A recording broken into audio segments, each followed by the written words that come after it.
Então eu vejo que essa clareza confessional é algo que a gente deveria buscar um pouquinho mais na ESLB, aprofundar os estudos, né? Dentro das comunidades, não adianta só ter uma boa teologia nas faculdades, né, nos seminários, se isso não chega lá no membro que está sentado no banco da comunidade, né? Bom dia, boa tarde, boa noite, seja muito bem-vindo ao Teologia Essencial Podcast. Hoje aqui dos estúdios virtuais da FLT, na verdade cada um na sua própria casa, seu próprio escritório, para conversarmos de um assunto que interessa muita gente, sabe? Você que está nos ouvindo, nos assistindo hoje, se você já rolou o feed do meu Instagram lá, o Teologia do Alemão, vai ver que tem um post meu que o pessoal procura muito. É um post onde eu comparo a IECLB, a Igreja Evangélica de Confissão Luterana no Brasil, com a IELB, a Igreja Evangélica Luterana do Brasil. E eu pensei assim, cara, eu preciso fazer um podcast com gente que saiba falar da sua própria igreja. Eu não poderia falar da igreja dos outros. Mas como tem muita gente procurando falar... O que é o luteranismo? O que os luteranos pensam? E sempre de novo o pessoal pensa, bom, mas qual luteranismo você está falando? Quais as diferenças? Quais as semelhanças? O que é que nos une? O que é que nos faz sermos igrejas diferentes, próprias, com histórias próprias? É disso que nós vamos falar nesse episódio. Então, cola aqui comigo, que eu tenho dois convidados especiais que eu quero apresentar para vocês agora. Seja bem-vindo, Reverendo Tiago Surian. Obrigado, Alex. Obrigado, João. É um prazer estar aqui. Como a gente já comentou, né, eu tenho pouco conhecimento sobre a Igreja Evangélica de Confissão Luterana. Então, eu vou aprender também, né? Eu sou pastor na Congregação Evangélica Luterana de Uberlândia, Minas Gerais, filiada à Igreja Evangélica Luterana do Brasil, a IELB. Sou formado pela UBRA, pós-graduado também em teologia pela UBRA e também pelo Seminário Concórdia, também ligados à Igreja Evangélica de Luterana no Brasil. Então, vai ser um prazer falar da minha igreja e também conhecer a igreja também, que a gente sempre tem parceria, pelo menos aqui em Uberlândia, que é a Igreja Evangélica de Confissão Luterana do Brasil também. Show de bola, Thiago. Muito bem, muito bem. Eu vou falar Surian, tá? Porque a gente sabe na rede social é Surian, né? Então é isso aí. A gente já se conhece desde que o Surian era estudante lá na Ubra e no Concórdia, né? Ou antes disso, antes de você estudar? Não me lembro, você tava... Antes, a gente... eu acompanhava o seu trabalho, né? Suas postagens. E aí até eu tinha a Lutero da Depressão lá. Pode crer. Eu pedi para você me ajudar lá também, porque... quando o Facebook ainda tinha alguma relevância, então a gente trocava figurinha lá e tal. É verdade. Eu tava novo, né? Eu virei luterano, eu comecei aí na Igreja Luterana em 2010, mas me tornei membro em 2012. Então, eu tava aprendendo ainda, e você me ajudou nesse processo de aprendizado da teologia luterana e tudo mais. Que massa, mano. Foi a época que a gente começou com o Bibotalk, né? E aí começou a aparecer algum luterano na internet, né? Show. Pastor João Carlos de Souza, da IECLB. Por favor, João, se apresente para nós. Olá, pessoal. Minha saudação a todos os ouvintes, né? Ao Alex, que nos deu a oportunidade também de participar desse bate-papo. Também o reverendo Tiago, da IELB, né? E hoje eu estou aqui para falar um pouquinho do nosso trabalho, da nossa Igreja Evangélica de Confissão Luterana no Brasil. Para dar uma encurtada, daqui para frente vamos falar IECLB, né? E esse é um tema muito interessante, particularmente para mim também, me envolve existencialmente, porque eu já fui membro da IELB, né? Na verdade, eu venho de berço católico, mas aí na adolescência me afastei completamente, né, da fé, e ali por volta de 20 anos de idade eu comecei a participar numa congregação da IELB, na cidade de Ponta Grossa, no Paraná, onde lá o meu primeiro pastor foi o reverendo Flávio Herli, por sinal um excelente pastor, assim, uma congregação que eu guardo ainda no meu coração, né? E aí, por mudança geográfica, eu acabei vindo para IECLB, e eu, como membro leigo da comunidade, então, eu não percebia diferenças, né? Ou percebia diferenças assim muito pequenas, né? Mas assim não chegava a me aprofundar nas questões teológicas. Isso tudo eu fui perceber depois, quando eu ingressei no estudo para teologia, por sinal na FLT, onde hoje o Alex é professor lá, né? Mas no tempo em que eu estudei ainda não tive a oportunidade de tê-lo como meu professor, né? Então é uma satisfação muito grande poder participar dessa conversa com vocês. Show de bola. Gente, sensacional a gente poder ter essa conversa e poder tematizar perguntas que muita gente faz, sabe? Eu me lembro, por exemplo, de celebração de Dia da Reforma em Foz do Iguaçu, né? Eu sou natural de Medianeira, no Paraná, me criei lá em Foz. E aí, celebração da Reforma, eu me lembro muito bem de uma que nós fizemos na congregação da IELB, lá no centro da cidade. E aí todo mundo junto, e aí cantava o Castelo Forte em duas versões diferentes. Aí ficava revezando uma estrofe de um inário com a estrofe do outro inário.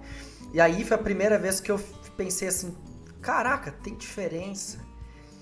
Mas a gente é tudo luterano, então como é que funciona? Como é que é isso? Como é que chegou até esse ponto? Eu acho que até nem dá pra dizer assim quem chegou primeiro, né? Porque se todos viemos da reforma de Lutero, não dá pra dizer quem chegou primeiro, né? Mas a pergunta é como é que nós chegamos a ter duas confissões luteranas, duas igrejas luteranas diferentes. Vou deixar o Surya me dizer da onde que vem a IELB, da onde que surgiu a IELB, por que tem essa denominação diferente? Lá no Rio Grande do Sul não tem só duas, né? Tem a Igreja Luterana Livre e tem a Igreja Luterana Independente. São 4 igrejas luteranas, né? A IELB é o seguinte, posso falar já da União Prussiana? Isso aí, pode falar. Manda bala, falar manda bala. Depois, tá? Manda bala. Então, o que aconteceu lá na Alemanha, onde na época era chamado de Prússia, né? Um príncipe, ele que era o rei, o governador ali da época, ele era reformado e era casado com uma luterana. Ele não podia participar da Santa Ceia na igreja luterana e ela não podia participar na igreja reformada. Na época, tanto reformados quanto luteranos tinham o costume da Santa Ceia fechada, né? Só para quem era membro ali e tal. Às vezes até da própria comunidade local, podia ser da mesma denominação, mas não podia, se não fosse da igreja local, não podia participar. Isso aqui no Brasil até hoje, não sei na confissão luterana, mas na IELB até hoje alguns têm esse costume. E aí ele resolveu sugerir uma união da igrejas, né, que foi chamado de União Prussiana, entre as igrejas luterana e reformada. A princípio foi um convite, uma sugestão, mas e a maioria aderiu, né, achou que isso era uma boa coisa, mas depois começou a acontecer algumas hostilidades, né, sempre acontece, né, vira partido político, torcida de futebol e tal. E aí, aqueles que não aceitaram essa sugestão, eu não sei se formaram logo em seguida, ou isso veio, parece que veio bem depois, foi a CELC, né? A igreja luterana mais confessional lá na Alemanha. Essa união aí, o pessoal lá não aceitou e resolveu migrar para os Estados Unidos para começar, porque além dessa questão teológica, eu acho que a principal motivação era a questão econômica, porque na época existia uma crise econômica muito forte ali na região da Alemanha, as pessoas passavam fome, inclusive veio muita gente para o Brasil, né? Colonizou aqui o sul do Brasil nessa mesma época, porque a situação econômica lá era muito difícil, isso foi no século XIX. Então eles migraram para os Estados Unidos e eles tinham como a ideia não aderir a essa união prussiana entre luteranos e reformados. E eles resolveram adotar o livro de Concórdia, como foi no século XVII, né, quando teve a ortodoxia luterana lá, que as pessoas produziam teologia, mas dentro das confissões luteranas do século XVI, que é o livro de Concórdia, né. Então eles resolveram trazer de volta essa ideia de limitar a teologia luterana às confissões luteranas, e se auto-intitularam com luteranos confessionais por causa dessa ideia de usar as confissões como limite teológico luterano. Claro, não é um limite assim absoluto, né? Mas, assim, as confissões seriam as que dão a palavra final em relação à teologia desse grupo, né? Tiago, assim, confissões, o pessoal que está ouvindo aqui não tem noção. O que está ali dentro desse livro de Concórdia? Isso. Bom, tem uma história bem forte em cima disso, mas o que aconteceu é que o luteranismo foi quase extinto ali no século XVI, depois da morte de Lutero. Teve muita perseguição de todos os lados, né? Outras reformas e também a Igreja Católica. Então o pessoal resolveu se unir e falar, vamos manter a Igreja Luterana, só que vamos manter dentro das propostas que Lutero colocou como reforma. Né? Não aceitar tudo que Lutero falou, porque Lutero também falou muita bobagem. Né? A gente pode dizer que Lutero era inerrante, infalível. Exatamente. Lutero também. Eu discordo totalmente dele, do que ele falou sobre os judeus lá no momento, também a posição dele sobre os camponeses. Né? Eu discordo. Né? Então, a gente não é obrigado a concordar com tudo que Lutero. Mas aquilo que ele propôs como reforma religiosa, né, doutrinária, eles resolveram pegar.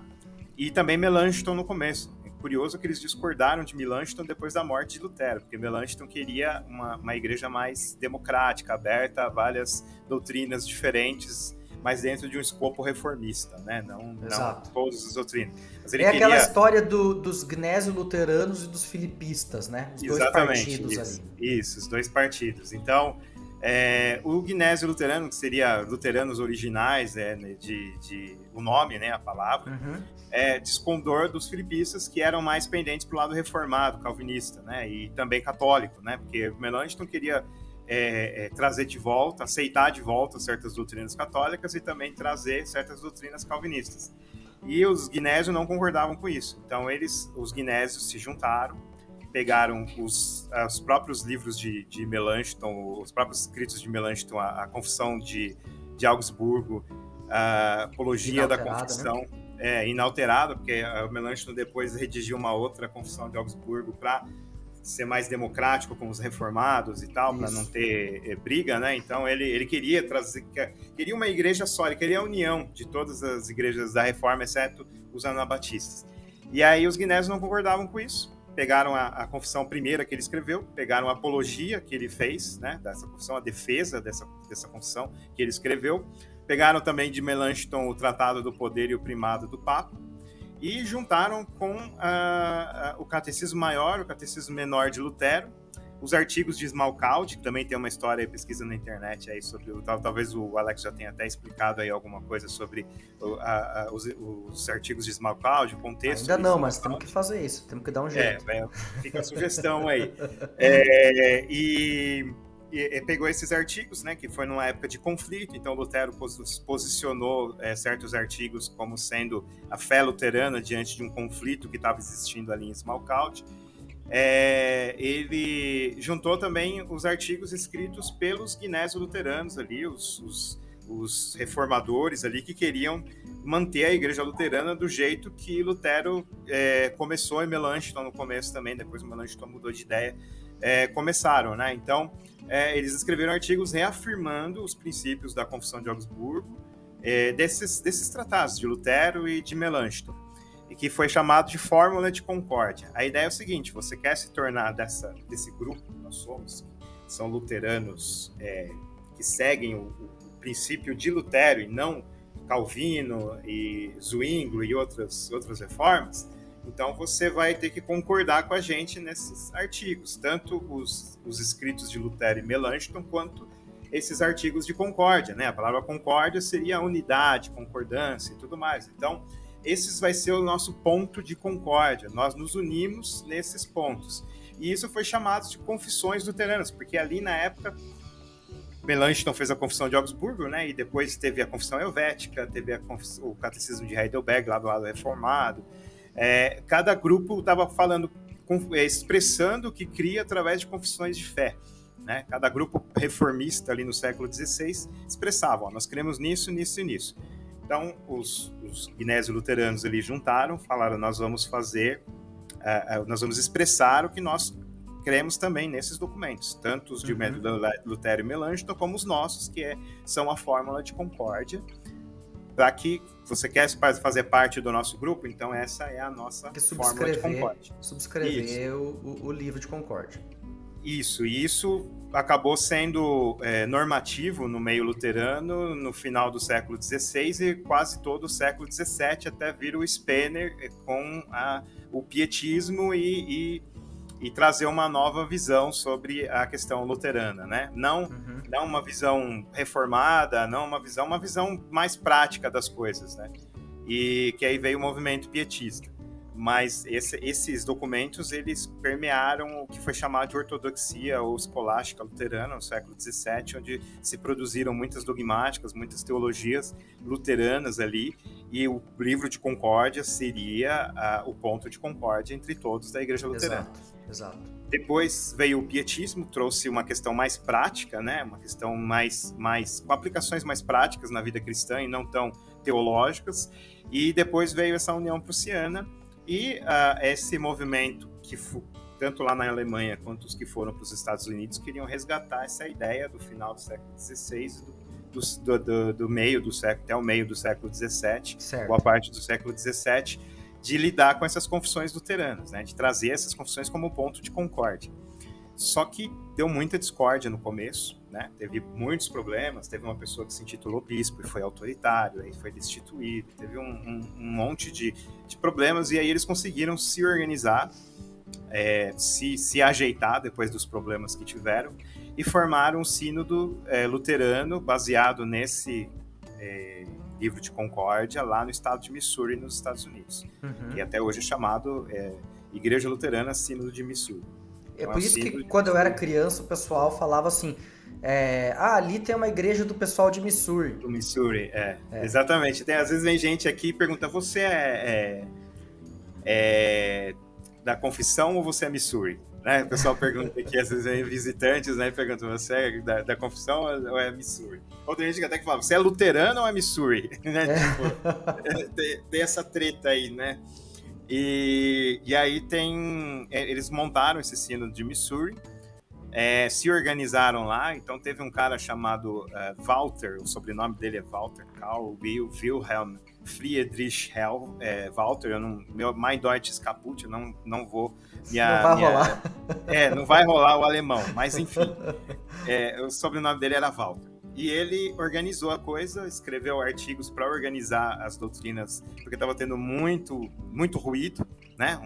Mas a confissão fala isso, a confissão fala aquilo. Se a Bíblia, que é a palavra de Deus, o pessoal já interpreta de maneiras bem diferentes, imagina um livro humano como é o livro de Concórdia, né? O pessoal, cada um foi puxar para um lado. Então ele organizou ali as doutrinas, e até hoje a gente tenta seguir aquilo que foi o Sínodo de Missouri, tenta se manter nessa organização. E aqui no Brasil veio a imigração alemã e não tinha pastores para atender, né? O pessoal ia na igreja, se reunia nas igrejas, construíam igrejas. Na época não podia ter igreja com cara de igreja, né? O Império não permitia. Então eles se reuniam em galpões e não tinham pastores. Então pessoas leigas se autodenominavam pastores e cuidavam do pessoal. Teve uma primeira tentativa, ainda no século XIX, de fazer um trabalho missionário, não de atender os já luteranos, mas fazer um trabalho de missão, de trazer pessoas sem igreja, sem religião, para a igreja luterana.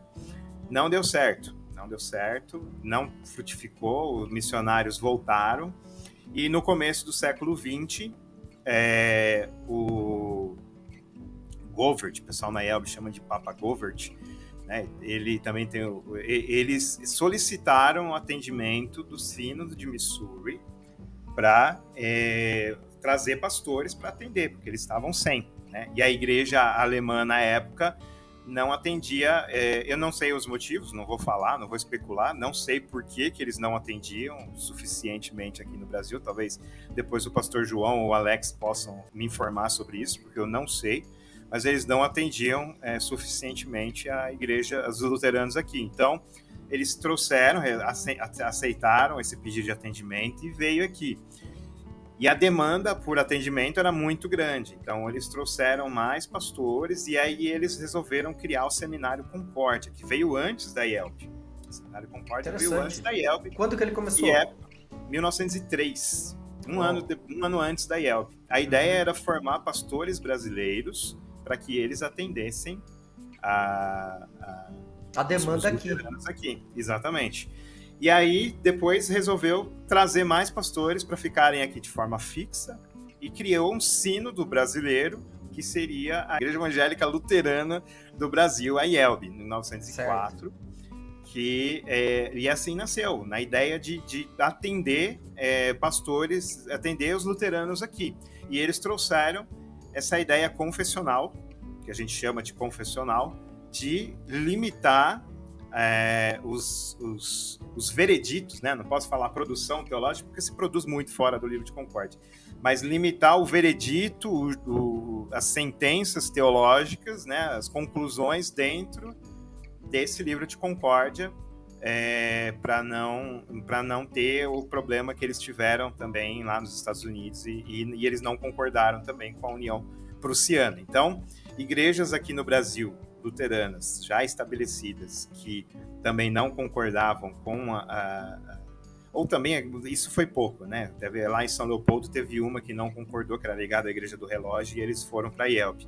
Mas a maioria era questão de falta de atendimento mesmo. Eles não tinham, então eles solicitavam para a IELB o atendimento, e o Sínodo de Missouri e a IELB mandava esse atendimento. E a IELB ficou até os anos 80 vinculada ao Sínodo de Missouri. Depois, hoje ela é uma igreja totalmente independente, não tem esse vínculo. O vínculo é através do Conselho Luterano Internacional, mas ela não depende financeiramente, administrativamente, não tem vínculo administrativo nenhum com o Sínodo de Missouri, só através do Concílio Luterano Internacional mesmo. Legal. Claro, show. Essa introdução histórica aqui já clareou muitas coisas. Quer dizer, a gente percebe que para a IELB, a imigração alemã também foi um momento importante de início da igreja. A gente lembrando que ano que vem são 200 anos de imigração alemã para o Brasil, então também, consequentemente, 200 anos de presença dos luteranos, presença constante, né, dos luteranos no Brasil. João, pensando agora em ISLB, o começo da IELB não é muito diferente do começo da ISLB, ou seja, ela também surge a partir do atendimento a pessoas luteranas que vieram da Alemanha, migraram para o Brasil, chegaram aqui, agora precisamos de pastores, né? Então, como é que foi a ISLB, assim? Como é que foi os começos da ISLB? Olha só, Alex e ouvintes todos, ouvindo o que o reverendo Tiago disse, eu fiquei pensando, muitas vezes a gente simplifica as coisas dizendo assim, ISLB vem da Alemanha e IELB vem dos Estados Unidos, né? Embora a vertente teológica, né, vem de lá, mas eu fui membro de uma congregação da IELB e lá a maioria das pessoas também tinha sobrenome alemão, né? Então, exato, a gente vê que pelo menos aqui na região sul, ambas as igrejas ainda são muito germânicas, né? Mas eu digo que a ISLB, eu falo isso sem nenhuma sombra de vanglória ou coisa assim, mas constatando, a ISLB, ela é herdeira do protestantismo alemão, e eu falo isso sem nenhuma vanglória porque tanto as coisas boas quanto também as mazelas do protestantismo alemão, eles vêm parar dentro da ISLB, né? Uhum. Então, a gente tem estudado e tem lido muito sobre a história da nossa igreja, porque nós estamos este ano e no ano seguinte a gente vai estar comemorando os 200 anos da presença luterana das primeiras comunidades surgidas aqui no Brasil, né? Então, a gente vê como o contexto do protestantismo na Alemanha ele era meio caótico, né? Uhum. E não são só essas duas vertentes, luterana e reformada, que estavam lá, mas movimentos internos dentro delas também, né? A gente vê que, por exemplo, o movimento do racionalismo, ele foi muito forte, ele varreu muitas igrejas na Alemanha, ao ponto de que em muitas igrejas os catecismos foram reescritos, né? Os inários foram reeditados, tirando toda a referência a milagres, a uma compreensão sobrenatural de Deus, né? Então, a coisa era muito mais complexa do que simplesmente calvinistas e luteranos, né? E aí esse surge, racionalismo então, veio para o Brasil também, João? pelo que eu andei pesquisando e lendo, né? Sim, com certeza esteve presente aqui, inclusive na cidade de Joinville, onde a cidade de Joinville, que hoje é a maior concentração de luteranos na América Latina, né? Ela é a maior comunidade luterana da América Latina. Lá houve um pastor que pastoreou aquela comunidade por 26 anos, isso foi no século XIX, né? E esse pastor, ele era considerado ateu. Os escritos da época dizem, né, que ele era ateu. E quem o sucedeu depois foi o pastor Otto Kuhr, esse sim, que era um luterano, né? Que veio aí de uma casa de missão na Alemanha. E o próprio pastor Otto Kuhr relata que ele tinha dificuldades com o trabalho em Joinville, porque o seu antecessor, por 26 anos, era um ateu, né? Eles diziam que essa questão da salvação, da justificação, era bobagem, era coisa de pietistas, né? Falando num tom pejorativo, né? Então, o cenário do protestantismo alemão, ele era muito complexo, né? Não era simplesmente duas vertentes teológicas, né?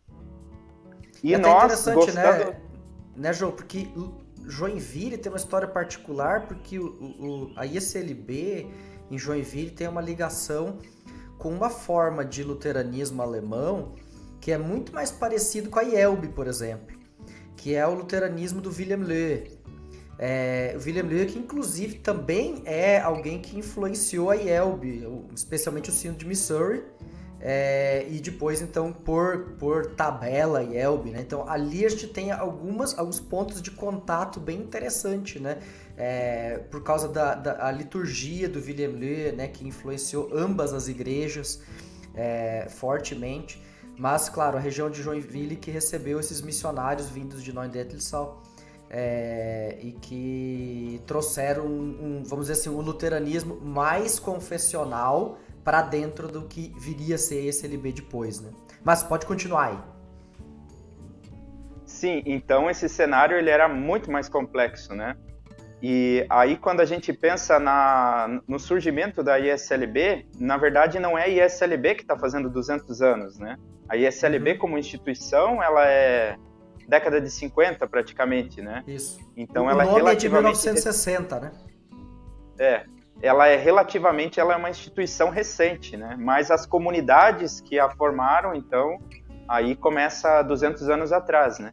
E como o reverendo Tiago já disse, muitos desses imigrantes alemães que estabeleceram comunidade no Brasil, eles não eram atendidos, eles não recebiam atendimento espiritual. Eu acredito que pelo fato de as igrejas na Alemanha serem igrejas territoriais, então a gente atende quem está dentro do nosso cercadinho aqui, né? Esses que foram embora, problema deles, né? Tinha, assim, alguns atendimentos pontuais, né?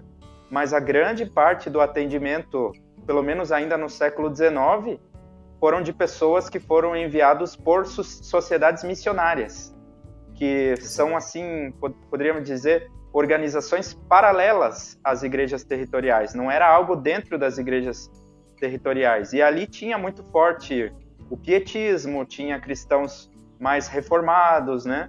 Tinha também luteranos, né?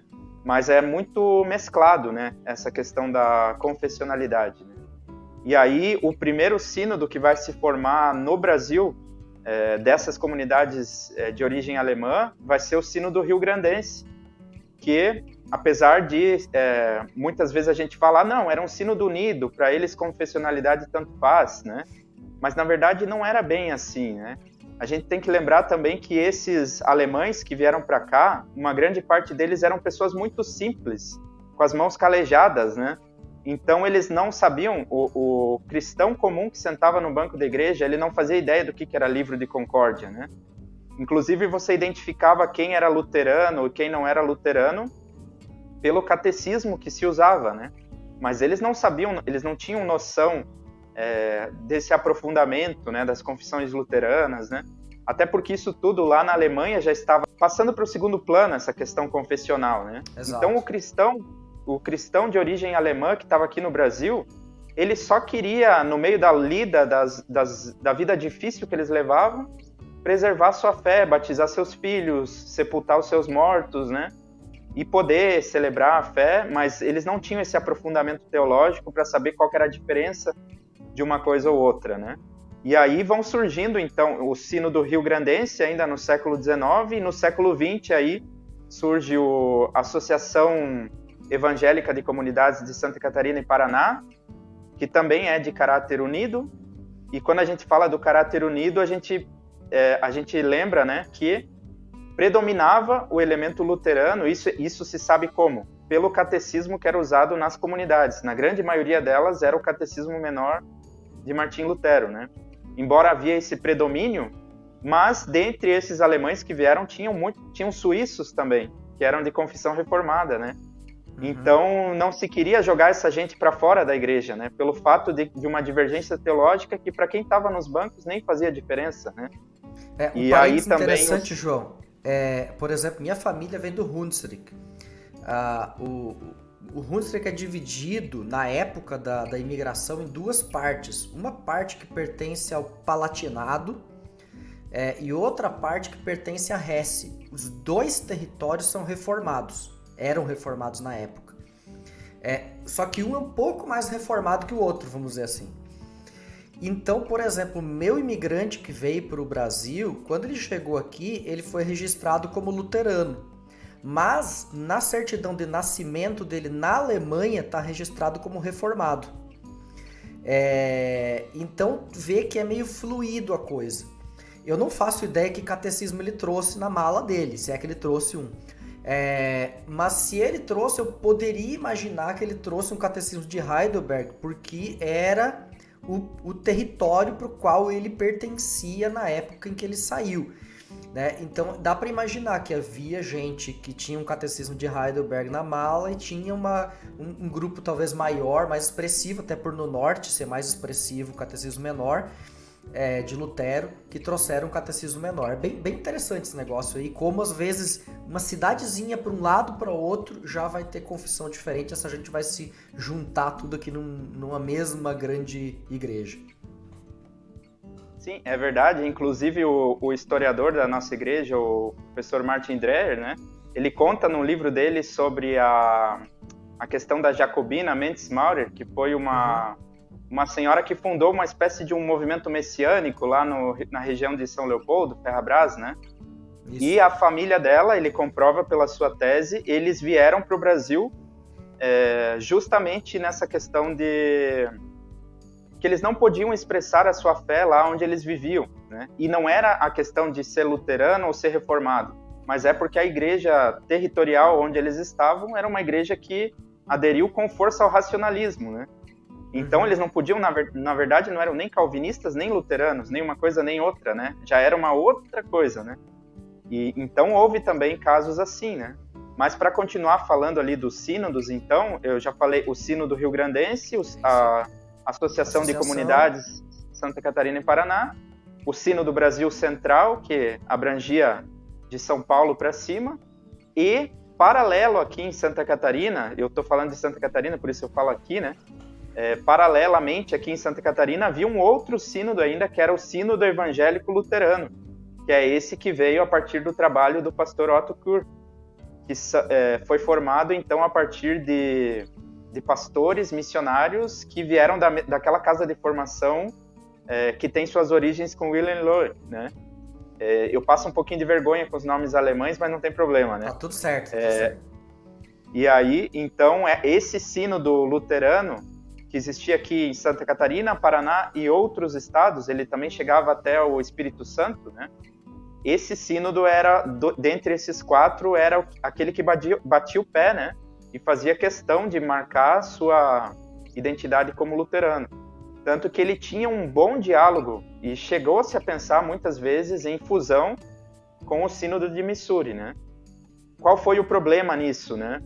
Que a partir do século XX começa a crescer muito forte na Alemanha a questão da ideologia do germanismo, né? Que a gente sabe onde isso tudo vai acabar lá nas duas grandes guerras, né?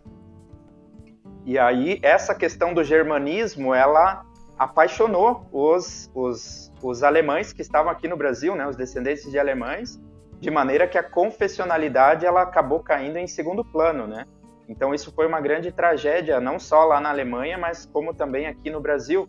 As nossas comunidades, elas perderam muitos membros, elas chegaram a botar para fora muitos membros, porque a partir dessa ideologia passou-se a dizer que o objetivo da igreja evangélica era manter a língua e a cultura alemãs. O evangelho era somente um meio para isso, né? Então a gente tem, de fato, algumas manchas assim na história, né? Mas tudo isso tem que ficar para nossa reflexão. Exato. E aí esses 4 sínodos, depois então do fracasso da Alemanha, né, na Segunda Guerra, essa questão do germanismo, ela teve que baixar a bola, digamos assim, né?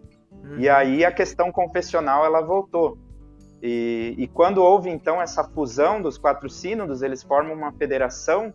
Em 1949 eles formam uma federação, e a partir dali já se começa a usar o nome luterano, a partir da constatação de que o catecismo que era usado nessas comunidades era o catecismo de Martim Lutero, e também porque um desses 4 sínodos, o sínodo evangélico luterano, ele batia o pé que só ia entrar junto se fosse luterano, né?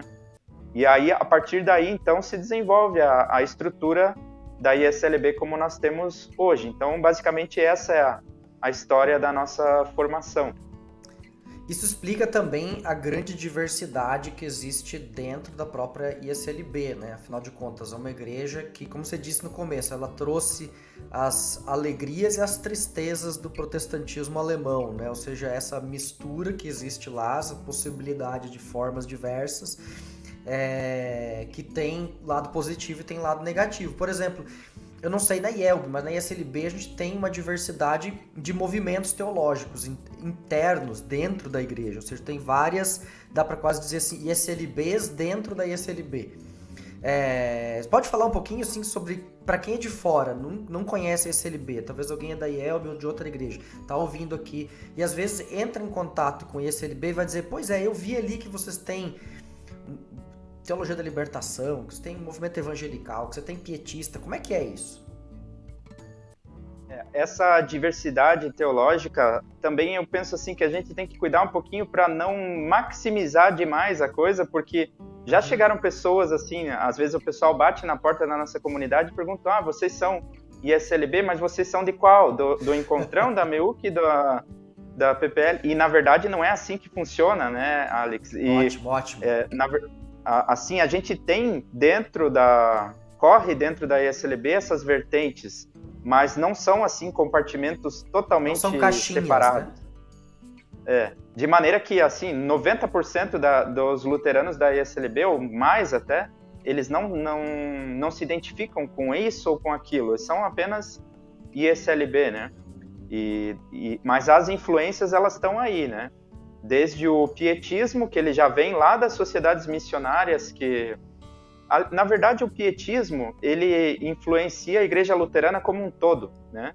Mesmo quem critica o pietismo também bebeu dessa fonte, e a igreja luterana, depois do pietismo, ela nunca mais foi a mesma, né?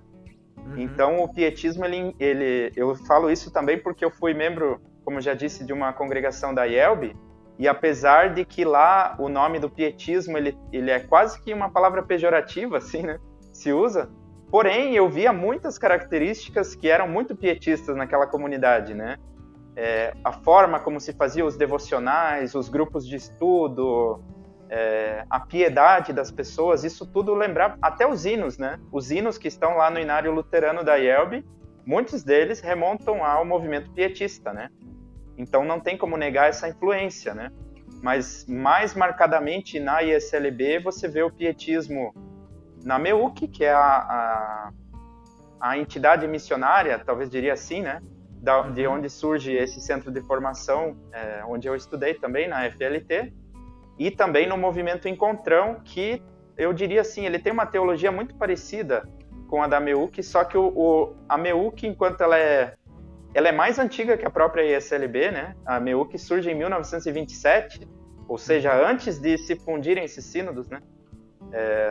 E o movimento Encontrão, ele é mais interno às paróquias, enquanto que a MEUC, ela é mais ao lado das paróquias, né? Talvez era essa diferenciação que eu colocaria, né? E a partir da década de 60, 70 também surge a teologia da libertação no meio católico, ela também vai migrar para dentro do protestantismo. Então, eu também diria assim, existem essas influências, mas a maioria das pessoas, até dos ministros da ISLB, eles não têm o rótulo de uma ou outra coisa, né? Na verdade, a gente recebe influências de todos os lados, né? Eu, por exemplo, não tenho assim um movimento onde eu estou dentro, mas eu tenho influência da MEUC, porque eu estudei na FLT, a minha esposa, ela também participou muito tempo da MEUC. A gente tem influência de tudo por onde a gente passa, né? Então, essas influências teológicas estão ali. E eu gosto de falar sobre essa questão da diversidade, que uma diversidade de ênfases, ela é muito saudável, né? E isso vem até da personalidade das pessoas. Tem alguns que têm mais um dom evangelístico, né? Então, a ênfase dele vai ser essa. Outros que têm mais uma preocupação com o lado social, com a diaconia. Então, a ênfase deles vai ser essa.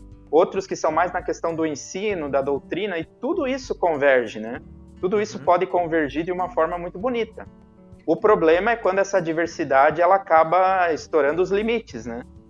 No passado da ISLB, é só a gente lembrar o movimento carismático que teve nos anos 90, anos 2000, onde a partir dali alguma coisa começou a sair fora daquilo que era admitido dentro da confessionalidade luterana. Então, esse movimento ele acaba saindo da ISLB porque já não tinha mais como conciliar. Então, também não se pode confundir a diferença de ênfases com a divergência, discordância teológica em assuntos centrais. Exato. Muito bom, João. Surya, a IELB também conhece algo assim como movimentos internos ou tendências internas, ou isso não acontece tanto? Tem sim, não oficiais. Nem a Confissão Luterana ela aceita oficialmente o MEUC, o Movimento Encontrão, a Teologia São associações, da Libertação, né? Sim, associações. Na IELB não, mas na prática sim. A gente tem, por exemplo, o pietismo, que o pastor João falou, é uma realidade que a gente tem na IELB, sim. Muita gente... porque, assim, o pietismo ele é mal visto na IELB, porque o pessoal mistura pietismo com... Por exemplo, tem pietistas benzedeiras aí, sabe?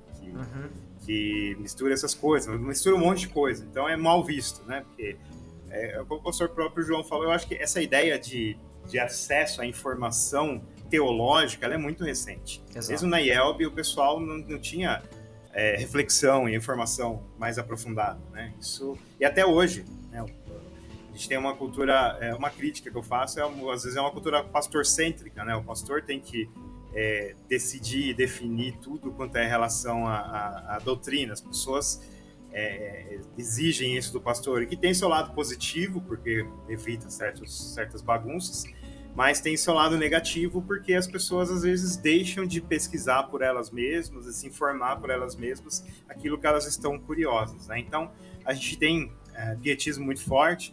No seminário, a gente vê o pietismo como uma coisa boa, só que temos críticas, temos ressalvas, né?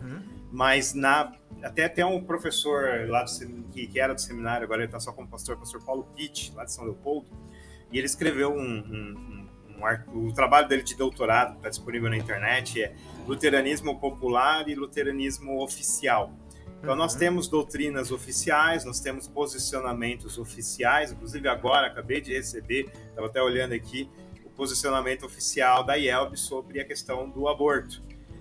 Mas nós temos posições populares, tem pessoas que são contra, tem pessoas que são a favor, mas nós temos a posição oficial contra o aborto indiscriminado, né? A gente só permite com exceção quando são duas vidas em risco, ou uma das vidas está em risco, aí a gente... Mas, enfim, existem posições no popular diferentes, né? E aí eles... agora, aos poucos, o pessoal está fazendo mais reflexão, se aprofundando tanto. Então, nós temos essa questão do pietismo, temos também um movimento muito parecido com o neopentecostalismo, que é esse movimento worship aí, que o pessoal... porque, assim, o que eu mais ouço de argumento é que tem que chamar os jovens, né? E como as igrejas neopentecostais, teoricamente, são cheias de jovens, então, por não terem vivência nas igrejas pentecostais e não saberem que ali 99,9%, às vezes 100% só lei, então as pessoas vão por medo ou por interesse, acreditando que fazendo campanha e coisas, elas vão receber coisas de Deus, ou por medo de não serem punidas por Deus. Eles acreditam que é o formato do culto que chama as pessoas para vir para a igreja. Então eles querem cultos mais jovens, né? Já deu para perceber que eu não gosto dessa ideia, mas enfim, existe esse movimento também de você fazer um culto mais divertido, né? Colocar luzes baixas, músicas mais divertidas e tudo mais para atrair os jovens. Então tem esse movimento aí que eu chamo de neopentecostal, porque a ideia deles é bem neopentecostal, assim, né? Não que o IELB aceite o neopentecostalismo, a nossa doutrina é contra, mas eu acho que o formato de culto neopentecostais que eles gostam, querem trazer para a IELB é carregado de teologia neopentecostal, por mais que a gente tente filtrar e limpar, eu acredito que é inevitável, é impossível. Não tenho nada contra músicas divertidas e tudo mais, né? O que eu não gosto é da teologia desse tipo de coisa, né? Para você trazer. Então, então, depois até eu posso fazer crítica sobre isso e tal, mas tem esse movimento, né? De trazer, de modernizar o culto, né? De trazer o culto mais moderno para a igreja. E tem movimentos dentro, por exemplo, que a gente vai falar mais para frente, da questão do ministério feminino, né? Tem vozes dentro da IELB que acreditam que a IELB deveria aprovar o ministério feminino também. Seria, sei lá, o pessoal chama de liberal, eu não sei se é liberal, mas o pessoal chama de liberal também. O que eu me lembro são esses três movimentos, assim, né? Tem um movimento mais pietista, tem um movimento mais neopentecostal, e tem esse movimento que o pessoal chama de liberal, mas eu não sei se pode ser chamado de liberal, não sei se eles entram nessa definição, não. Certo, legal. Não, é bom saber também que também na IELB temos as suas diversidades e tensões, ou seja, as igrejas não estão imunes a esse ambiente de diversidade de pensamento. Também acontece em todo lugar. Agora, uma coisa que me salta os olhos, você comentou um pouquinho antes, por causa da tua fala sobre um culto mais worship e tudo mais. É claro que os luteranos têm uma estética de culto, tá? O culto luterano ele tem uma certa estética que você já logo salta os olhos. Tanto faz se na ISLB ou na IELB, se a liturgia puxa mais para o ciano, como era mais comum nas regiões do Rio Grande do Sul, da ISLB, ou se puxa mais para uma liturgia bávara, o que era mais comum, por exemplo, na região de Joinville. Ou se tem influências de Missouri, que tem uma formação litúrgica própria. Em todos eles há uma estética que perpassa e que se espera, que as pessoas esperam, isso aqui é um culto luterano. O que a gente poderia dizer hoje, quando alguém vai para uma igreja da ISLB ou da IELB, o que é de fato uma marca litúrgica das duas denominações? O que é a marca da liturgia da IELB, Suriano? Eu acho que essa marca litúrgica ela está presente mais no interior. Nas capitais está tendo esse movimento de modernização, cidades mais urbanas, né, cidades maiores, eles estão vindo mais essa questão da modernização, né? Então tem igrejas que o pastor não usa mais a alba branca, não usa mais estola, usa uma camiseta normal, não tem mais altar, é bem mais parecido com uma igreja batista, pentecostal. Mas mais para o interior ainda se mantém muito essa questão da tradição, que eu acho melhor, né? Eu acho que é a melhor forma. Que teve eu sei que até o começo da década de 80, a liturgia eu conheço pouco, mas isso foi o que eu li, né? Na liturgia da IELB e da ISLB não eram muito diferentes, eram bem parecidas, né? Inclusive o pastor usava talar preto, peitilho e tudo. Da IELB. Na IELB eles usavam talar preto, peitilho e tudo mais.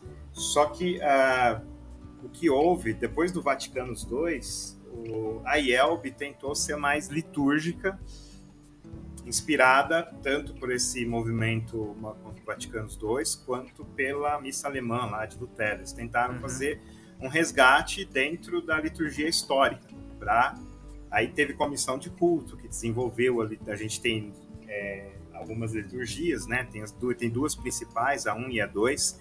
A 1 é mais canto gregoriano, mas assim, tem igrejas que na Reforma fazem a missa alemã de Lutero, e tem a liturgia 2, que é a mais usada, que é mais simples, é mais fácil de acompanhar. Tem também a ordem das matinas, a ordem das vésperas. Então a gente segue a gente foi resgatada uma liturgia mais histórica, alinhada com o Concílio Vaticano II, porque tentou-se ser acessível, né? A liturgia desenvolvida nesse concílio, ela foi mais acessível, e também com a liturgia histórica, né? Então tentou-se resgatar isso para ser uma igreja pela catolicidade, essa palavra que está na moda hoje em dia, né? Catolicidade. Da igreja, para que as pessoas, os cristãos mais antigos, vão e se identifiquem, né? Certo. Então essa seria a identidade da IELB hoje, que está sendo,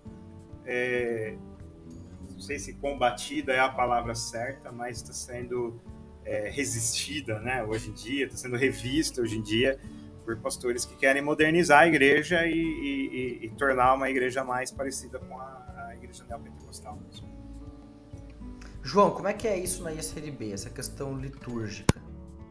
Na ISLB, a questão litúrgica, eu diria que ela é quase tão diversificada como as ênfases teológicas, né?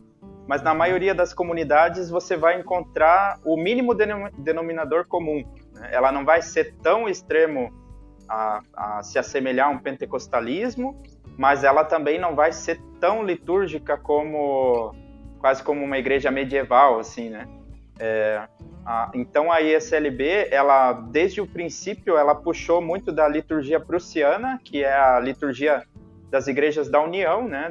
Da União Prussiana, que, na verdade, a liturgia prussiana, ela é um meio termo entre a calvinista e a luterana, porque ela não é tão pobre quanto a liturgia calvinista, né, que não tinha muita liturgia, mas também ela não é tão rica quanto as liturgias luteranas mais antigas, então ela fica no meio termo para agradar essas duas vertentes, né?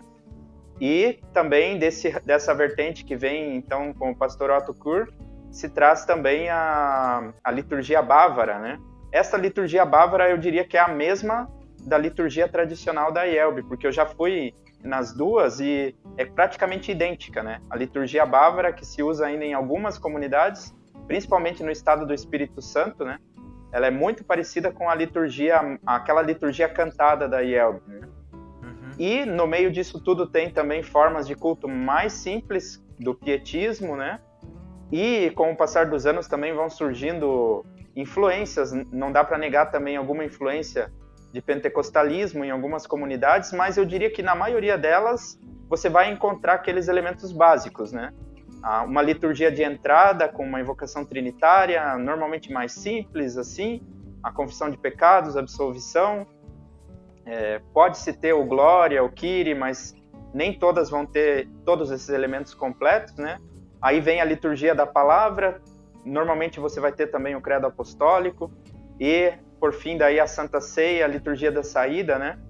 E na questão da liturgia, a ISLB ela passou por uma reforma nos anos 2000, né? Na verdade, já nos anos 90, houve um movimento de reforma litúrgica porque dizia-se que a liturgia prussiana e a liturgia bávara elas já estavam muito antiquadas, não eram boas para o contexto brasileiro, então houve um movimento de reforma que isso culmina nos anos 2000 com a publicação do livro de culto da ISLB, que tornou assim as coisas um pouquinho mais complicadas ali, principalmente na parte da Santa Ceia, porque a Santa Ceia eu ainda continuo fazendo ela da forma mais simples, né? Mas se a gente for seguir todos os passos do livro de culto da ISLB, ela se torna bem extensa e as palavras da instituição elas ficam meio que ela já não tem mais aquele brilho, né, que tinha antes, porque ela vai aparecer no meio de um monte de outras coisinhas, né? Então essa é uma pequena crítica que eu faço e eu percebo que essa reforma, esse livro de culto, ele não engrenou 100% na ISLB. São muito poucas comunidades que usam esse livro 100%, né? Mas a gente aproveita elementos dele, né? Na verdade, fala-se muito em moldar a liturgia, né? Você pega os elementos históricos, os elementos tradicionais, mas vai adequando eles ao teu contexto, né? Então, basicamente, seria esse um panorama de como que está a situação, a questão da liturgia na ISLB. Na maioria das comunidades, você vai encontrar os elementos básicos, né? Você não vai encontrar uma liturgia tão alta, né? Tão rica, mas também não vai, assim, encontrar algo tão, não sei se posso dizer caótico, quanto o neopentecostalismo, né?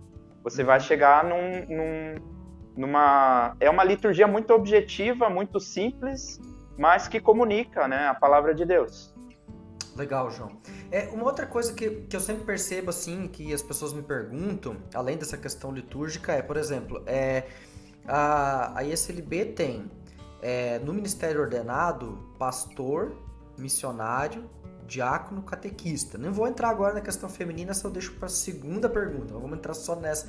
Ela compreende uma coisa como um ministério compartilhado, que é quase assim um treco único, né? Porque na Alemanha, por exemplo, tem o diaconato, né? Várias igrejas luteranas têm o diaconato, mas a ideia de ordenação de missionários, ordenação de catequistas é quase que uma coisa única da ISLB. A IELB conhece ordenação de diáconos? Tem diáconos? Se tem, o que eles fazem? Ou é só pastor mesmo que tem ordenação? Não, é diferente. Não temos, nós temos o ministério de diaconia, mas não o ministério de diáconos, ordenado e tudo mais, né? A gente tem a ordenação apenas de pastores, mas qualquer membro pode ser diácono, no sentido de servir à mesa, né? Ou seja, auxiliar no culto, auxiliar nas atividades da igreja, auxiliar em visitas e tudo mais. Ele não precisa de uma ordenação para isso, mas a IELB oferece um curso chamado ET, Educação Teológica por Extensão, que a pessoa que quer trabalhar com diaconia, ela faz esse curso para aprender o básico da teologia e assim poder auxiliar em culto leigo, auxiliar em situações onde o pastor não pode estar presente, mas isso sem ordenação. E como é que é essa compreensão para ISLB, João? Olha, essa questão do ministério com ordenação, ele é muito... Dentro do próprio luteranismo, mesmo nas vertentes mais conservadoras, não se tem assim uma doutrina 100% redondinha, um consenso absoluto, né? Porque eu vejo assim que na ISLB, como é que a gente entende o ministério com ordenação? Na verdade, Deus institui o ministério da pregação da palavra, dos sacramentos, né? Isso, a comunidade cristã, ela está imbuída disso, né? E aí a comunidade chama pessoas para fazer essa função. E a ordenação seria, assim, o reconhecimento por parte da igreja de que aquela pessoa ali foi chamada para isso, né? Então, a ordenação, ela não te dá, assim, um poder especial, ela simplesmente te coloca numa função, né? Eu diria assim. E dentro dessas funções, a ISLB, ela entende, então, que podem haver ênfases diferentes. Embora isso, como o Alex já falou, é uma questão meio que inédita na ISLB, e quando a gente inventa uma coisa inédita, tem grandes chances também de a gente errar, né? Mas... existe, então foi determinado dessa forma que existiriam diferentes ênfases. O pastor, que então ele pastoreia uma comunidade tradicional, o missionário que vai para fora, que vai constituir novas comunidades, que vai buscar as ovelhas que estão fora do rebanho, né? O catequista, que está muito mais voltado para a questão de ensino, seja em escolas, seja dentro de comunidades também. E o diácono, que está mais voltado para... dentro da ISLB, ele está mais voltado para a diaconia, na questão de assistir as pessoas também nas suas necessidades materiais e também espirituais. Todos esses 4, eles pregam também e eles também ministram sacramentos, né? Então, todos eles fazem parte do ministério com ordenação. Embora as ênfases vão ser um pouco diferentes em cada um deles, né? Mas, assim, de maneira geral, eu posso dizer que já antes do surgimento da ISLB, nós já tínhamos diaconisas, né, que vinham da Alemanha. As diaconisas de Wittenberg, por exemplo, e elas eram ordenadas. Não sei exatamente como que era essa ordenação que elas tinham na Alemanha, qual que era entendimento que se tinha disso, mas elas eram ordenadas, e no Brasil elas trabalhavam então na área da saúde, eram parteiras, enfermeiras, e também evangelizavam. Elas faziam culto infantil, elas davam ensino confirmatório. Então, ali já nasce um ministério diaconal, né? E os missionários, como a nossa história está muito ligada às sociedades missionárias, então já houve isso desde o princípio. Era muito comum, inclusive, que os missionários da MEUC, que como eu já disse, ela já existia antes de surgir a ISLB, missionários da MEUC trabalharam como pastores dentro de paróquias da ISLB e vice-versa também, né? Então, a questão não era tão rígida, assim, os limites não eram tão rígidos, né? Então, é dessa maneira que a gente entende, né? E também procurando incluir nisso tudo aqueles que não são ordenados. Eu até não gosto muito de falar a palavra leigos, né? Porque muitas vezes o leigo, ele tem, o que se diz leigo, né? Pode ser uma pessoa que tem muito mais estudo e muito mais experiência e conhecimento do que um ministro ordenado. Então, ele também vai ter a sua função dentro desse ministério na comunidade. Certo, muito legal.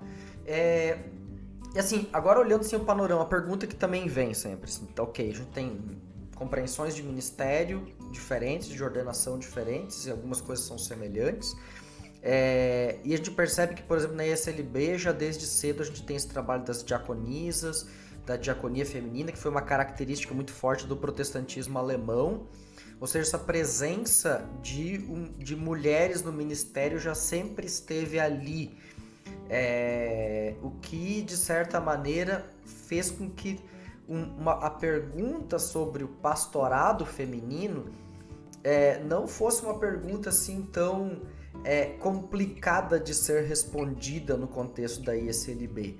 Como é que foi isso para a IELB? Assim? Essa pergunta veio de que maneira? Você comentou que tem essa pergunta, mas quais são os argumentos pró, contra, que têm sido tratados internamente na IELB? Eu acho essa pergunta muito boa, porque eu acho que convém esclarecer a questão da capacidade. Por quê? Porque eu estou vendo alguns jovens que estão entrando na Igreja Luterana agora, principalmente na IELB, e aí eles são contra a ordenação feminina, e aí eles dizem que as mulheres, eu já ouvi até gente dizendo que mulher não tem o Espírito Santo. Então, assim, isso não tem nada a ver com a nossa teologia, não tem nada a ver. Em nenhum momento a gente fala que mulheres não são capazes de serem pastoras, em nenhum momento. Na nossa teologia, nós acreditamos que essa função foi destinada aos homens. É uma questão de função, não é uma questão de capacidade, tá? Então, assim, aqui mesmo em Uberlândia teve a pastora Elf, que uma pessoa maravilhosa, e em nenhum momento eu deixei de questionar a capacidade, em nenhum momento eu questionei a capacidade, a humanidade, ou se ela é cheia do Espírito Santo ou não. Isso não faz parte da teologia da IELB, né? No posicionamento oficial, nas palavras dos professores do seminário, eu aprendi no seminário que a questão é uma questão de função, não de capacidade, tá? Então, assim, nós acreditamos que não existe ordenação feminina na Bíblia. Por isso, nós não ordenamos mulheres, tá? Questão de ordenação, é que nem questão de diácono, né? A mulher pode trabalhar com diaconia? Pode trabalhar com diaconia. A mulher pode ser professora no seminário? Pode ser professora no seminário. Pode estudar teologia. Nós temos teólogas, inclusive doutoras em teologia na IELB, né? Nós temos aberto para todas as funções, né? Nós já tivemos uma vice-presidente da diretoria nacional da IELB, mulher também, tá? Então, em nenhum momento é questionada a capacidade de trabalho das mulheres, em nenhum momento a gente inferioriza as mulheres. É uma questão teológica, simplesmente teológica, sabe? Nós não cremos que existe essa função para as mulheres, apenas isso, tá? E existem vozes discordantes dentro da IELB que dizem que sim, que esse entendimento ele é equivocado, que na verdade as mulheres podem ser ordenadas e exigir as funções de pastores. Eu não sei se concordo com esse argumento que as pessoas fazem, mas existe uma relação às vezes desproporcional dizendo que eles são liberais. Eu não não vejo, né? Porque nem todo adepto do método histórico crítico é liberal, acho que a maioria não é, mas eu acredito que um liberal ele usa desse método, né? Então essas pessoas que questionam, elas não estão usando o método histórico crítico. Discordo do argumento? Discordo, mas eu acho que é válido a conversa. Nenhuma conversa deve ser proibida, né? Afirmações, sim, a gente tem que tomar cuidado com certas afirmações. Mas conversas, questionamentos e tudo mais, então eu acredito que vale a conversa dentro da IELB. Sou da voz mais conservadora, digamos assim, né? Não gosto desse rótulo de conservador, mas enfim, tradicional, não sei se eu posso dizer, mas eu acho que a gente tem que dialogar sim, cada um tem que jogar suas fichas na mesa e falar, meu argumento é esse, o argumento seu qual que é. E aí a gente chega numa concórdia ou fica no empate 0-0, enfim, a gente não sabe o que vai dar, mas não tem problema. Mas o que eu quero deixar claro é isso, é uma questão teológica. Nós não cremos que as mulheres elas foram ordenadas na Bíblia, então por isso nós não ordenamos. Existem vários textos de professores aí de seminário que eles trabalham isso de forma mais aprofundada, tem até podcast deles que eles falam, e eles repetem o que eu estou falando aqui, não é uma questão de capacidade ou inferioridade ou não ter o Espírito Santo, isso é absurdo, sabe? É só uma questão teológica mesmo. Legal, obrigado. Acho bem interessante isso, porque aí a gente coloca o acento na discordância de interpretação, de ordenação, a partir da literatura paulina. Você entra mais numa questão exegética ali dos textos, e ali realmente a gente tem um ponto para discordar, né? Ali há um ponto onde dá para ter discordância, né? E dá para ter interpretações diversas. Então dá para manter essa tensão ali. O que às vezes eu ouço, por exemplo, com relação a ESLB, que a ESLB só tem ordenação feminina porque ela é uma igreja feminista.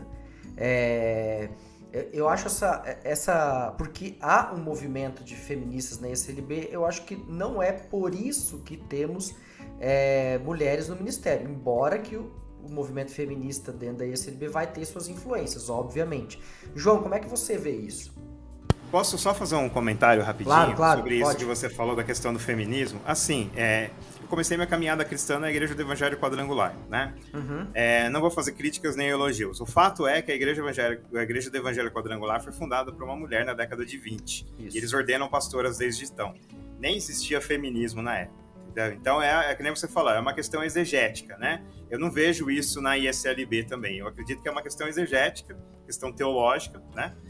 Que há espaço para conversas e discussões, mas a maioria das igrejas que eu acredito que existam igrejas que têm um feminismo por trás disso, mas eu acredito que a maioria não se encaixa nisso, não. Inclusive a Quadrangular, que faz parte, as igrejas neopentecostais aí têm pastoras e elas não gostam do feminismo, elas odeiam o feminismo, né? Então, enfim, eu acho que isso não se aplica. João, como é que você vê essa questão? Bom, no meu caso eu sou um pouco suspeito para falar, né? Porque a minha esposa ela é pastora da ESLB também, na mesma paróquia que eu, né? Pastora Sabina aqui em Gaspar. Então, se eu questionar a ordenação dela, a gente vai ter problema aqui em casa também, né? Pois então. Mas assim, dentro da ESLB não houve nunca uma decisão de concílio, alguma coisa assim, autorizando a ordenação feminina. Como é que isso acontece? Como eu já disse, já haviam as diaconisas e esse pessoal, mulheres também, acabavam pregando, porque os pastores eram poucos para atender muita comunidade. Então, era normal que, de vez em quando, uma diaconisa, que era a pessoa que tinha mais instrução ali, ela ia fazer a leitura bíblica, ela ia fazer um estudo bíblico e acabava virando ali o culto, né? E na década de 70, então, já vai ter mulheres estudando teologia na Escola Superior de Teologia, embora elas estudavam e não sabiam, não tinham certeza se iam poder ser pastoras ou não, né? Algumas delas chegaram a fazer o exame para ingressar no ministério, foram barradas ali no momento do exame, e até que um dia uma delas passou e entrou uma e começou a entrar, né? Se eu não me engano, se eu não tiver errado, 83 é a data da primeira ordenação de uma mulher ao pastorado, mas já existiam mulheres exercendo a função antes. só que não com ordenação. Interessante. Porque isso acontece também entre nós, que mesmo antes de uma ordenação, um estudante de teologia, um estagiário, ele também exerce funções quando ele é autorizado na comunidade, até mesmo a Santa Ceia, batismos, né? Então isso também já acontecia, que mulheres faziam essas funções, embora sem ter a ordenação. E a partir disso, então, se questiona, né? Se elas já fazem a função, por que não pode ter a ordenação, né? Uhum. E isso tudo parte, então, do entendimento, né, do sacerdócio geral, embora a gente sabe que o ministério com ordenação, ele tem aquilo que é o seu específico, né? Mas como a gente compreende, assim, que os meios da graça, né, na verdade, o único meio da graça que existe é a palavra, né? Porque o batismo, a Santa Ceia, a absolvição, eles também são palavra de Deus, unida com algum elemento visível. Então, o que importa neles é a palavra que é anunciada. Uhum. Né? Então, não importa se essa palavra, quem está falando é um homem ou se é uma mulher. Imagina uma pessoa que está sentada lá no banco da comunidade, num momento de evangelização ou num culto, ela ouve aquela pregação e ela crê em Jesus Cristo a partir daquilo, né? Como é que eu vou questionar a validade da crença dela pelo fato de a pessoa que pregou era uma mulher, né? Ou eu vou questionar a validade de um batismo de alguém pelo fato de que a pessoa que batizou foi uma mulher, né? Então existe de fato essa divergência, né? E eu sei que dentro da ISLB também tem pessoas que não concordam, né, com a ordenação feminina, embora eu não saiba de nenhum movimento no sentido de sair da ISLB por causa disso, né? Eu acho que quando houve a ordenação de mulheres, teve sim pessoas e comunidades que não gostaram muito, que questionaram, mas eu não sei de um movimento de cisma, não sei de algum movimento de pessoas que saíram, né? Então, até hoje, você vai ter pessoas que são ainda... que resistem a isso, e também tem que ser respeitado, né, a opinião dessas pessoas, mas a gente não vê um movimento de, vamos formar uma outra igreja por causa dessa divergência, né? Certo. Não, acho que deu para entender bem agora quais são os pontos e como é que elas surgem, ou seja, surge de uma questão mais orgânica até de mais de 200 anos de história aí com um assunto que acabou confluindo na ordenação feminina. Então não é um processo assim, vamos fazer aqui um fórum de reflexão e decidir se vai haver ou não vai haver, né? Então isso de fato não aconteceu no meio da ISLB, algo assim. Gente, para nós concluirmos a nossa conversa, passou o tempo voando, correndo aqui, dava para fazer um episódio 2 quase de tanta coisa que a gente poderia ainda falar. Eu queria que vocês, nas considerações finais agora aqui, vocês pudessem fazer um momento de autocrítica e de elogio mútuo. Então, assim, o que é que você, cada um de vocês, olhando para sua denominação, poderia dizer, aqui nós temos a aprender com o outro. E aqui eu tenho a aprender com a ISLB, aqui eu tenho a aprender com a IELB, ou seja, esse momento de a gente avaliar um pouco a nossa caminhada e olhar aquilo que a gente pode construir. A gente acabou não falando, por exemplo, de momentos onde a gente trabalha juntos, né?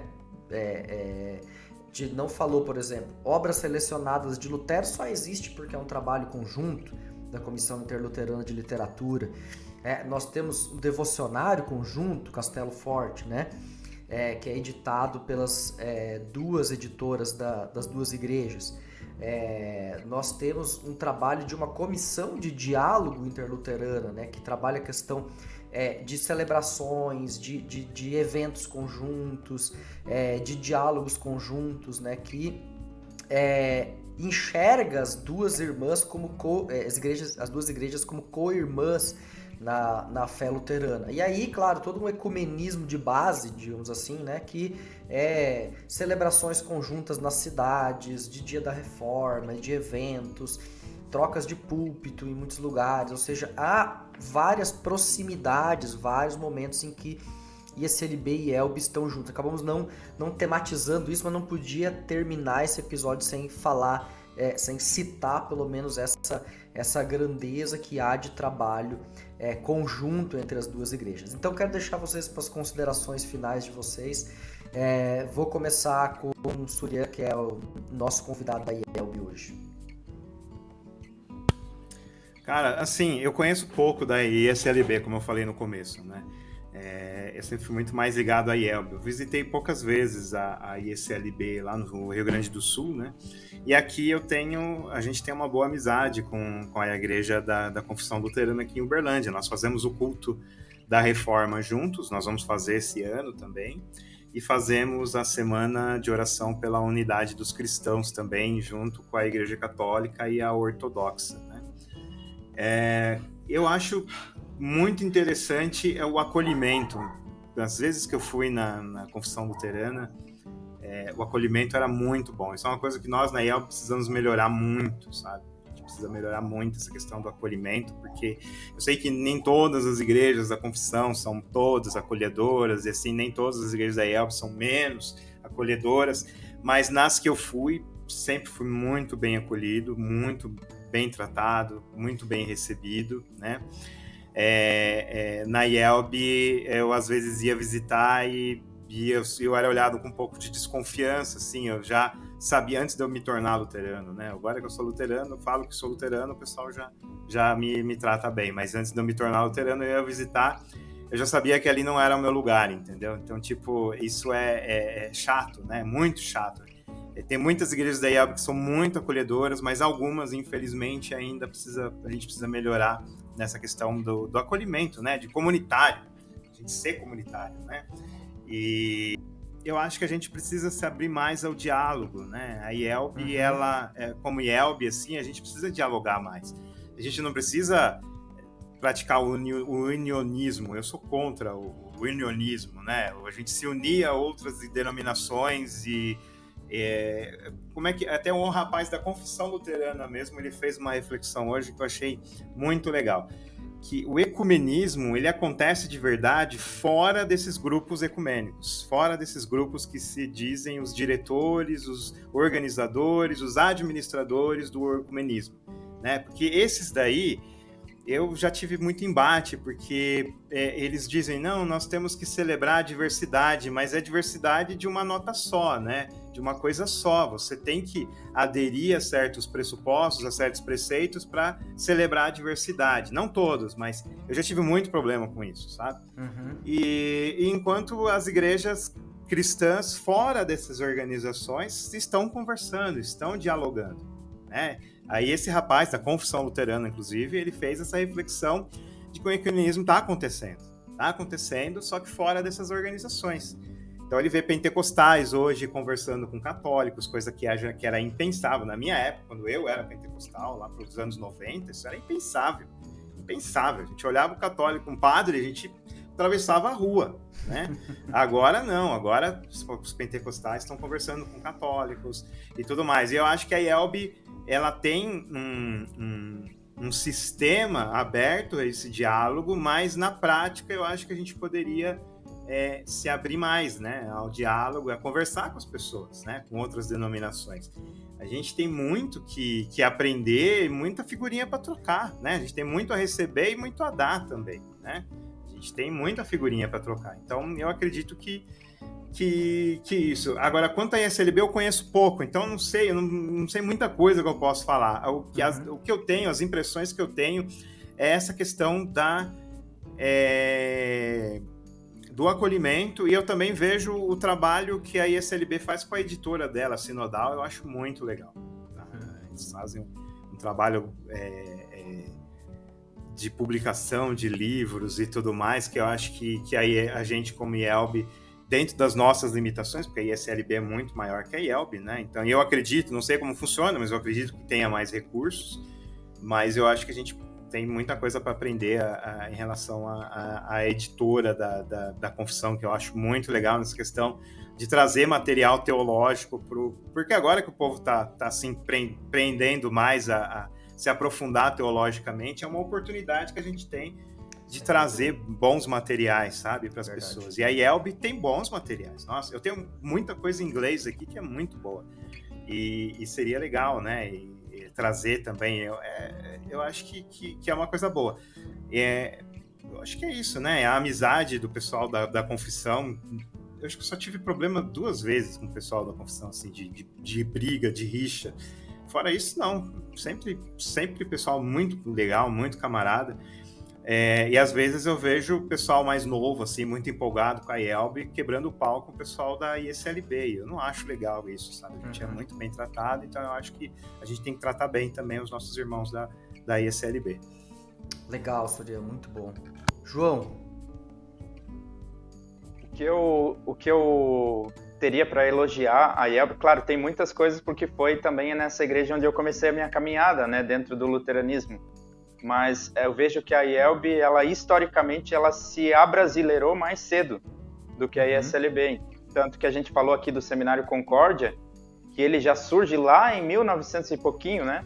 Quando nem se sonhava alguma coisa assim na ISLB. Apesar de sermos muito mais numerosos, né? A gente só foi ter o nosso primeiro centro de formação lá no pós-guerra, né? Então, a IELB, e ainda assim, quando tivemos, era somente em alemão. Demorou ainda para ter formação de pastores na língua portuguesa, né? Então, a IELB, ela se abrasileirou mais cedo, e até hoje, assim, embora também não seja assim eu não diria que a IELB ela é um expoente na questão da missão, né? Mas ela está ainda um pouquinho à frente da ISLB, ela já conseguiu atingir todas as capitais brasileiras, coisa que a ISLB ainda não, né? Há estados brasileiros que não têm nenhuma presença da ISLB, né? Então, eu vejo que isso aconteceu por quê? Porque o elemento confessional na IELB, ele sempre esteve acima do elemento étnico, né? Germânico, né? E na nossa história da ISLB, a gente sabe que não foi sempre assim, né? Então, eu vejo que essa clareza confessional é algo que a gente deveria buscar um pouquinho mais na ISLB, aprofundar os estudos, né, dos textos confessionais, aprofundar no estudo bíblico também, dentro das comunidades. Não adianta só ter uma boa teologia nas faculdades, né, nos seminários, se isso não chega lá no membro que está sentado no banco da comunidade, né? A gente precisa aprofundar muito isso, né? Então, nisso aqui eu já embuti, né, aquilo que eu acho legal na IELB, que eu penso que a gente deveria copiar, né, e aquilo que já é uma autocrítica, né, para nossa igreja. Legal, João, muito bom. Gente, muito obrigado, João, Thiago, pelo tempo de vocês, né. Tinha uma pergunta aqui que ficou assim, né, por que na ISLB a gente fala pastor e na IELB fala reverendo?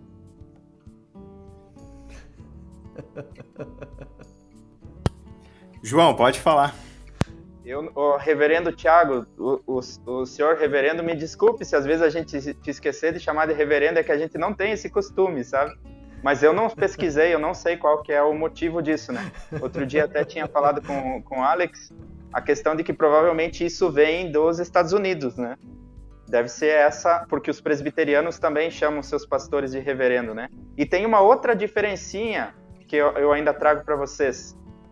O reformador da IELB, ele se chama Martinho Lutero, e o reformador na ISLB é Martim, com M, Lutero, né? Isso foi, inclusive, decidido em concílio, certa vez, na ISLB, né? A forma portuguesa do nome de Lutero é diferente, né? Só que o da IELB prevaleceu, ele é o mais conhecido no meio protestante, no meio evangélico brasileiro, né? Eu acho que, assim, a principal diferença entre a confissão e a IELB é que, se você for ver, ISLB tem 5 letras e IELB tem 4, entendeu? Então, é por isso que a gente não consegue se unir, tem essa dificuldade grande. Pode crer. Mas falando sério, eu não sei, eu sinceramente eu não faço questão desses títulos aí, nem pastor precisa me chamar, pode chamar só de Surya mesmo, Eu acho que, assim, as pessoas se identificam. Eu tenho pastores que eu cresci chamando de pastores, então eu chamo ele de pastor até hoje. Eu não consigo chamar a pessoa pelo nome, só chamo de pastor, né? Então tem a questão da identificação, né? Então eu respeito, eu não vou brigar com a pessoa que me chama de pastor, de reverendo e tudo mais. Mas esses títulos, assim, acima de tudo, eu sou irmão, né? Então, eu acho que esses títulos são mais questão de identificação, né? A gente talvez venha dos Estados Unidos, também não sei a origem. Tem gente que se sente confortável em chamar de reverendo, tem gente que se sente confortável em chamar de pastor, tem gente que chama só de Surya. eu não faço questão desses títulos, não. Não é lá no céu, quando a gente acabar essa vida aí, não vai ter pastor, não vai ter reverendo, não vai ter nada disso. A gente vai ser só irmão. Então, aqui na Terra, a gente já começa já, né? Eu sou irmão. O meu lance é isso, eu sou irmão. Agora, se você quiser me chamar de pastor, de reverendo, não sei a origem, não sei porquê, respeito, tranquilo, vou atender, não tem nenhum problema. Legal, isso aí são questões de cultura denominacional que também estão aí entre nós e não devem ser coisas que nos separam, né? São coisas que aí a cultura denominacional acaba criando. Gente, muito obrigado pelo tempo de vocês. Agradeço aí a disposição em bater esse papo legal e esclarecer as dúvidas que os nossos ouvintes sempre manifestam aqui. Desejo que Deus abençoe ricamente o ministério de vocês, né? João, Sabina aí em Gaspar, Thiago tá em Uberlândia, né, Thiago? Deus abençoe vocês aí também no ministério. Uberlândia, show de bola.